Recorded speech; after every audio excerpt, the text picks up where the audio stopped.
Good morning from WKYT News. I'm Bill Bryant, and we welcome you to Kentucky Newsmakers and hope you're having a nice weekend. A little later, people are traveling and gathering again. How do things look for Lexington heading toward the fall when conventions are coming back and Keeneland will be fully open for guests? Mary Quinn Raymer from Visit Lex will be joining us shortly. But first, the numbers are tough. Nearly 24 homicides in Lexington so far this year, on pace to be a record. And beyond the lost lives, the violence has left others injured and still more certainly on edge in a city known for its horses and hospitality. Devine Carama has stepped up to try to help. Carama played minor league baseball in the Cleveland Indians organization before becoming a hip-hop artist, so it's quite a resume. With that career going, he established a coat crusade for kids, and now his message and his passion is stopping violence in Lexington. Mayor Linda Gorton named him head of One Lexington and said that Devine's career is hard to contain on a resume, but his focus is clear, and that's young people. Devine Carama joining us on Kentucky Newsmakers. Thanks for being here. Appreciate it very much. No problem. Thanks, Bill. Why is this such a good fit for you to take this position at this time to try to steer young people in the right direction and get a handle on this violence? I think that my life's work has trended towards this position. You know, we see a lot of intervention when it comes to violence within our community, but I think one thing that we got to increase in Lexington now that the numbers are starting to rise is prevention tactics. And prevention is something I've been doing the last 2 decades. And so I think with the work I've been doing within my own organization, partnering with Fayette County Public Schools and just being on the front lines, working with these young people, I think that I'm the right person for the job, but it's not going to take one person. One Lexington means one Lexington in the literal sense, and that it's going to take all of us. You've seen the violence escalate and the numbers climb, and you've been saying it requires teamwork, as you're saying here right now. Yeah. How do you get more people in the community engaged in trying to make some sense of this and trying to prevent the violence? Sure. So one thing my mother always told me when I was young was it's not just what you say, but it's how you say it. And I think because of my background in the community, in my work, I think I can speak the language to try to get the everyday person more involved into the process of violence reduction. And I think everybody has a role to play. Violence starts way before the gun is fired, way before the altercation. There are things that lead to those altercations, some systemic, some are matters of the heart. And I think all of us have a role to play in healing some of those things so we can see a reduction of violence, because this isn't the Lexington that we all know and love. But I think it's important to know, too, that this just isn't a local issue. We're seeing violence increase all over the nation. What are you trying to do to get more cooperation between the police and the neighborhoods and the young people out there? Sure. It starts with a conversation. I think one thing we saw in 2020 with the social unrest and some of the things that were highlighted is that it wasn't a political issue there for a while. It was just right and wrong.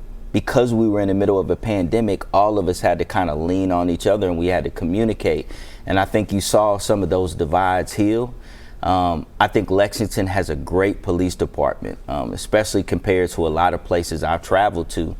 And I think Lexington is a great community. So I think there's a space for the police department and the community to continue to heal, get to know each other, build a stronger relationship to make our city safer.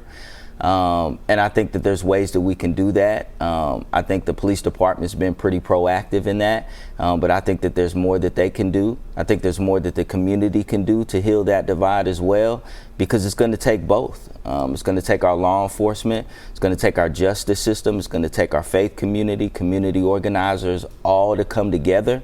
And that's the only way that we're going to defeat this thing. You made the comment that this is not the Lexington we know. You grew up here. You went to Sure. Tates Creek High School and to LCA.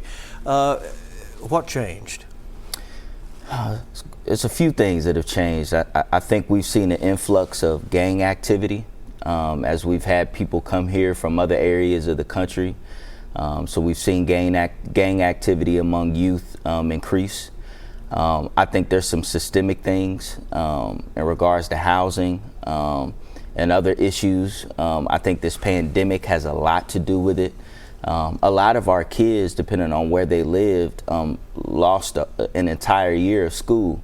And for those that work in this sector like I do, school isn't just a place where a lot of these kids learn, but for some of these kids, it is a space where they can get full square meals in a day.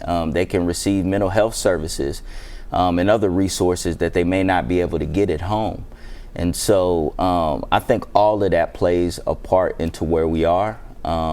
But again, I can see the light at the end of the tunnel. It's just going to take all of us coming together. Lexington is joining this national group, Cities United. Yes. And tell us what resources that may bring in that could be helpful in the effort. Sure. I think one thing people have to realize is the numbers that we're seeing, we've never seen before in Lexington. So one thing we've been able to do in the past is operate in silos. The church kind of does their thing, education system does their thing, community activists have been splintered. But now that we're seeing these numbers rise, we're realizing that we all have to come together, but I'm not sure if we truly know how to do that. A national organization like Cities United, apropos, can unite us within our city and just teach us how to work together. But then also I think they got some nationally vetted practices that have worked in some other cities that can work here. And I think the thing I want people to know, Bill, is they're not coming in with a template. They're not coming in with a cookie cutter saying this is the way it's going to be. They actually want to come here for several months first and learn about Lexington and see what works for us and then help us devise a plan. In some other cities, they've even gone to hospitals and talked with gunshot victims and had those kinds of discussions about turning their lives around once they recover. Yeah, right? And that's something, ironically enough, shouts to Laura Hatfield, who previously held my position. She's now at Parks and Rec. That's something that we do through our safety net program. And so a lot of what we're already doing on the ground are some of the tactics that Cities United will be using, but they're going to teach us how to streamline it. And so it's going to be a partnership. It's not going to be they come into our city and change a lot. It's just going to be a partnership. Sometimes when you do an assessment, you find out what is working. That's right. And what may not be working. That's what you'll be doing in this first few months. Without question. And two, Bill, we want to have a plan moving forward. You know, older residents of all races in Lexington have expressed a lot of concern about what's going on, hoping to keep peace in their neighborhoods and wondering how can older folks in Lexington, I don't just mean older, but parents, grandparents, others out there engage in this process and be helpful. I think there's two things. One thing being somebody who's 40 years old, turning 41. I kind of remember life before the internet, but I also remember when the internet came. And so I think I want to be that bridge between our elders and our young people. I think we need the energy of our young people, but we also need the knowledge and wisdom of our elders. So I think, our elders within Lexington just engaging young people. I think them being part of the process, whether it's the PTA in their children's school, being active within their church, neighborhood engagement events, which we do quite a bit of those through One Lexington. I think there is a part to play for our elders because they've seen a lot, they've been around. And so teaching young people that they can learn a lot from their elders and kind of even healing that divide, I think there's a huge role for them to play. There's quite a few that I call, whether it's a PG Peoples or Pastor Gaines, and just learning and listening to them. And so there's a role for all of us to play. I mean, it can be as simple as how to de-escalate a situation. That's right? it. And I think that's huge. Conflict resolution, things that some of these young kids just don't know and have never been taught. I think there's spaces for our elders to come in and provide that knowledge and wisdom. This is a big challenge. It is.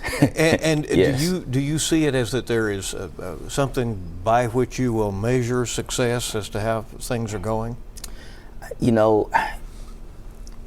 When you talk about community activism, violence reduction, youth engagement, when you think of some of our ancestors and people that did the work before us, you're kind of naive to even think you'll see the fruits of the work you're doing while you're even alive. And so I would love to be able to see the fruits of this work, but I'm also thinking long term. I'm thinking about my baby girl Zola, who's 4 years old. I'm thinking about my future grandchildren. How can we make Lexington safer for them?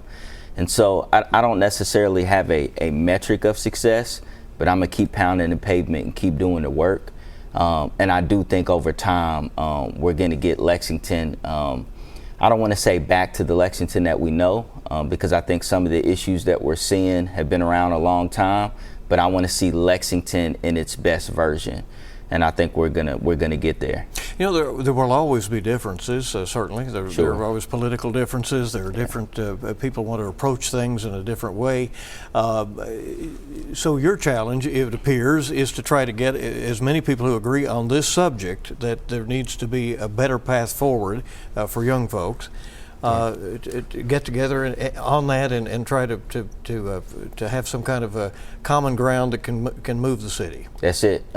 Communication is huge. Prior to me taking this position, I was front lines, very impulsive, very reactive. Whatever needed to be done, I would hop out into the streets and try to get the job done. But what I'm learning with this position is that there's a communication piece to it, and that it's not a one-man show. This isn't Devine Carama on the hip-hop stage or in the batter's box. I am working with the team, and it's going to take this entire city. So just trying to bring people together is a challenge, but I love it. Did that just dawn on you? It did. It was a freestyle, Bill. It did, but it's so relevant. It is relevant that. I mean, so last year changed you. It did. It did. I think. And even suffering just personal tragedy, you know, losing my daughter, you know, she was 18, and being able to lean on community members, community partners, going through this pandemic, this social unrest, marching and protesting arm in arm with my neighbors when we needed things during the pandemic, being able to lean on people. It really just showed me that when we are together, we can truly do anything. And that's when we are at our best. And that's why I love the name One Lexington, because for so long, to a lot of people, there's been two Lexingtons. There's been one for minorities and one for the majority. And so how can we continue to heal that divide and bring people together? How hopeful are you that this is going to happen? Glass half full, always. I'm very hopeful. You know, the God that I serve, in the faith that I have, and in my daily walk, I can't help but to be hopeful. And so very hopeful. What else do you want people to know about your efforts from this day forward, and the needs that you may have to be successful, and the fact that you may be reaching out and asking for that? Sure. We need people from the business sector. We need faith leaders. We need our education systems. We need the everyday person that works a 9 to 5. We need everybody to be a part of this process. We need volunteers. We need opportunities for these young people, and it's going to take us all. And I want people to know that better days are coming, but we have to be proactive in chasing those better days. It's not just going to come. The progress in technology, social media, access to guns, gang activity, things are progressing. Evil is progressing, so righteousness has to continue to progress too. And so I'm here for the long haul, and we are open to anybody that is passionate about making our community safer. So please reach out to us in the mayor's office. Linda Gordon's doing some amazing things. As you know, she just started the job training program at Charles Young, and so we got a lot of things going on that people can be a part of. Devine Carama, thank you for coming in, now leading One Lexington. We appreciate you. Thank you, Bill. Hope you'll stay with us now here on WKYT. Even with the challenges in this area, Lexington is a beautiful and lively place to visit. You know that. Mary Quinn Raymer from Visit Lex joins us next to talk about the return of tourism.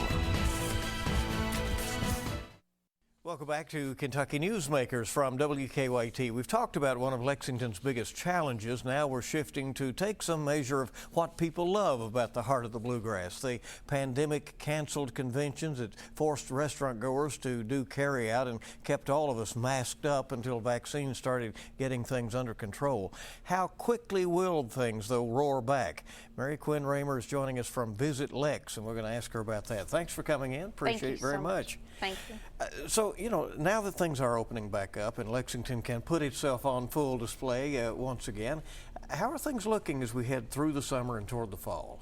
Well, I'm very pleased to be sitting in the studio with you. Yes, good to have you. Finally, not on Zoom anymore, and I'm also pleased to report that things are looking up. We have had a fantastic June in the hospitality industry here in Lexington, and are very optimistic about the way the fall is shaping up.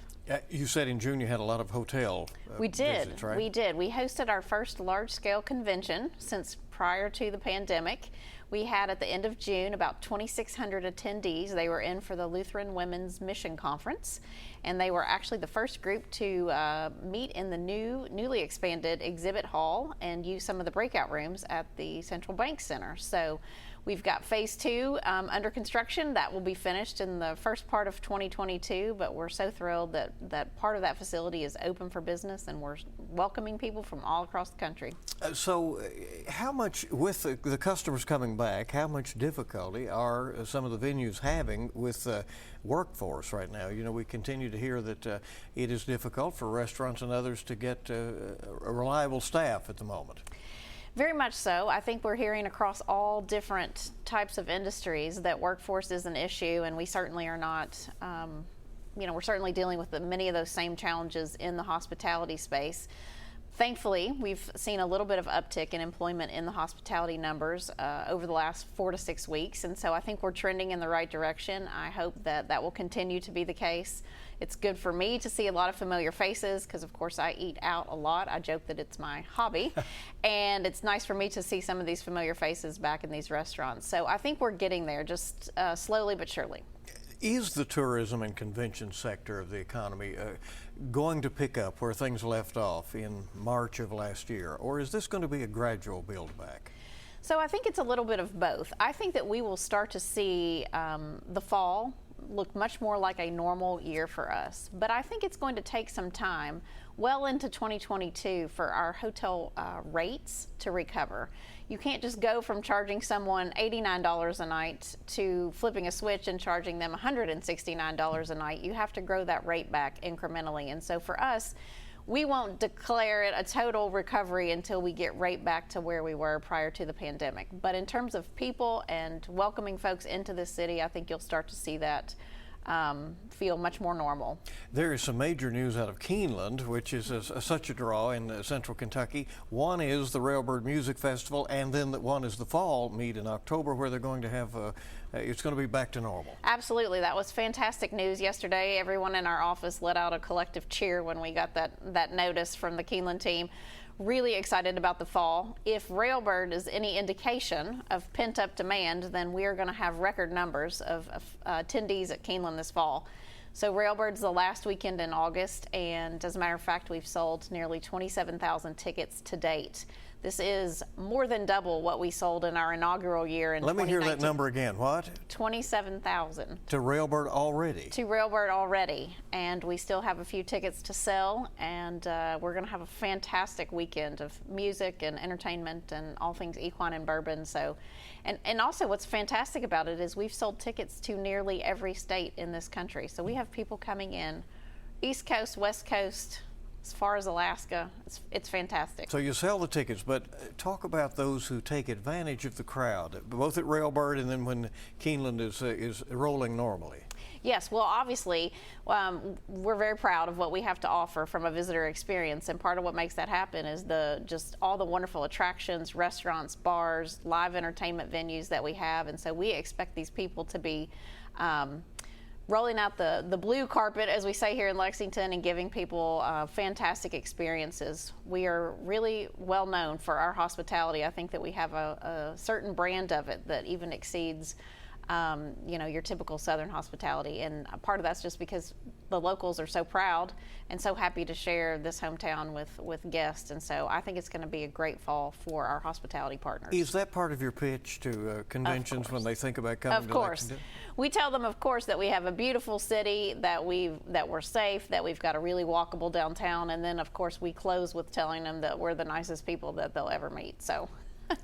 And they come and experience that, right? That's right. Town Branch, you know, a visionary, a work in progress. Do you expect it to be an asset eventually, both for the locals as well as a draw to the city?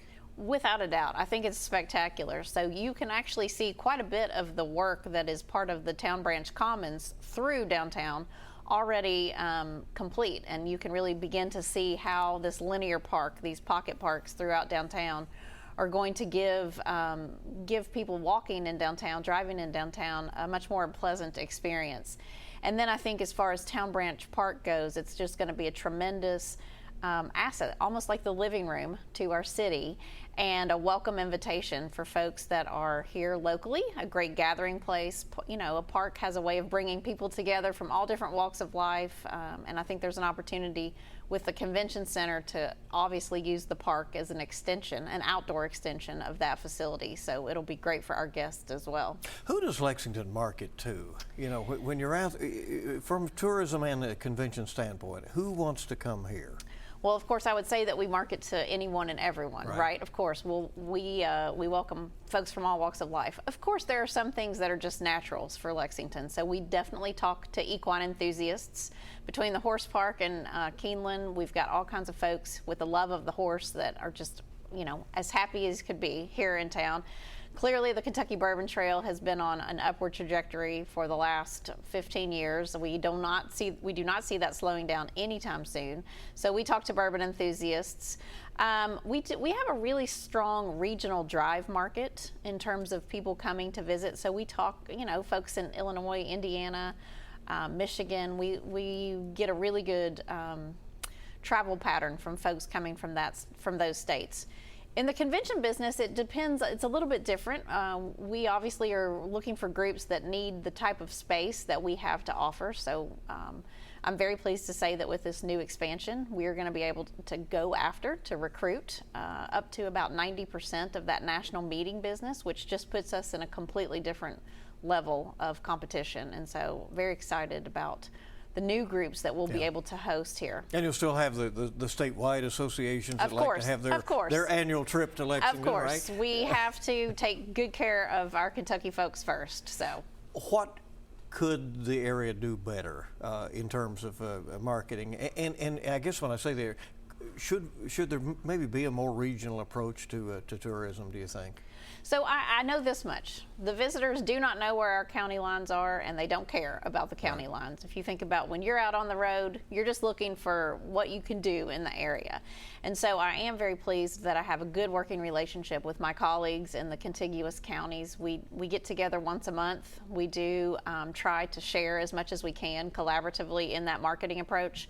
We know that if we market ourselves as a region, that we can keep people here for more than a night or two, that we can give them a reason to stay for 3 or 4 nights, and we love extending that stay with our visitors. And so I do think there is tremendous advantage to looking at marketing of a tourism product in a very regional capacity.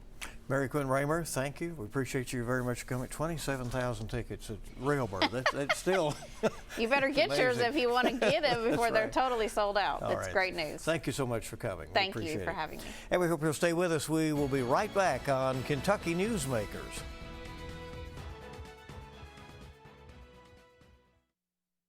And welcome back to WKYT's Kentucky Newsmakers. Tuesday, the Pentagon announced it expects to pull all U.S. combat forces from Afghanistan by the end of August. That is roughly 2 weeks before President Biden's original September 11th deadline.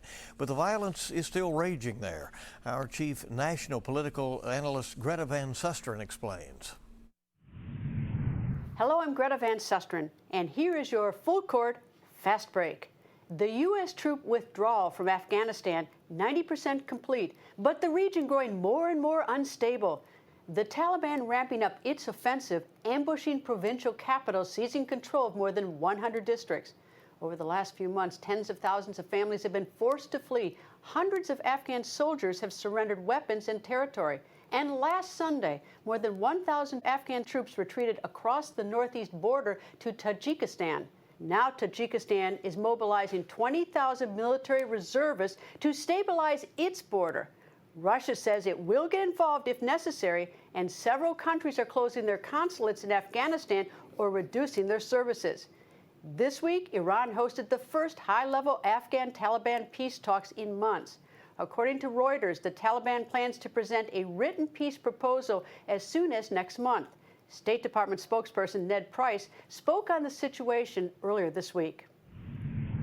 A negotiated settlement between the parties, in this case the Islamic Republic and the Taliban, is the only way to end 40 years of war and to bring to Afghanistan the peace that the Afghan people both want and deserve. He says the world will not accept an imposition by force of a government in Afghanistan. Want more full court press? Tune in Sundays. We bring politics home, covering the national stories that impact you. A reminder that you can catch Full Court Press with Greta Van Susteren coming up this morning at 11:30 on WKYT after Face the Nation. And that is Kentucky Newsmakers. We certainly do want to thank you for joining us. I'll see you bright and early this week on WKYT this morning and on the news throughout the week. And we hope you make it a good week ahead.